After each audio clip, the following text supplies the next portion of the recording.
हो भाव खूब खाती हो, कोई तो रीजन बता दो। क्या बताएं? सुनो बोलो।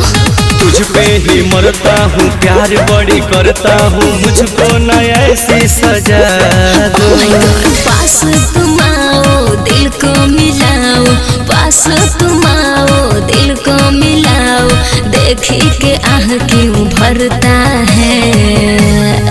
रोज लेने के लिए रोज देना पड़ता है, रोज लेने के लिए रोज देना पड़ता है, समझे?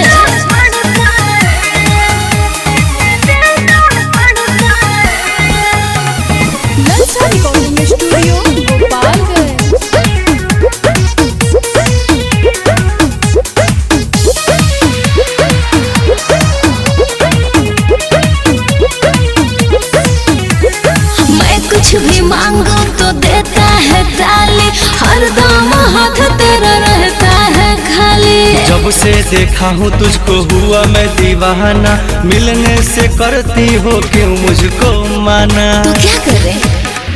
मैं कुछ भी मांगू तो देता है ताली, हरदम हाथ तेरा रहता है खाली। जब से देखा हूँ तुझको हुआ मैं दीवाना, मिलने से करती हो क्यों मुझको माना। सपना अधूरा न करूँगी पूरा, सपना अधूरा न करूँगी पूरा, देखी के जीव मेरा जरता है। रोज लेने के लिए रोज देना पड़ता है, रोज लेने के लिए रोज देना पड़ता है।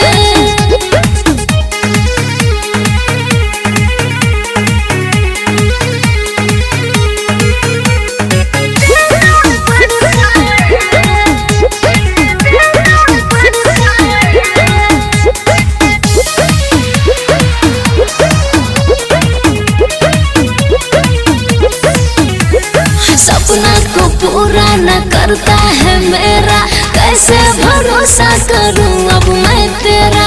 फीलिंग का केयर हूँ तेरा मैं करता, बीतू बिना एक तो तुझ पे ही मरता। ऐसा क्या है?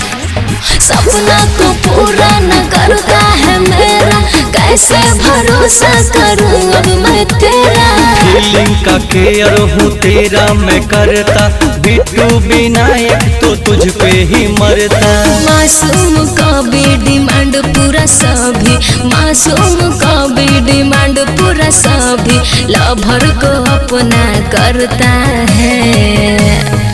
रोज लेने के लिए रोज देना पड़ता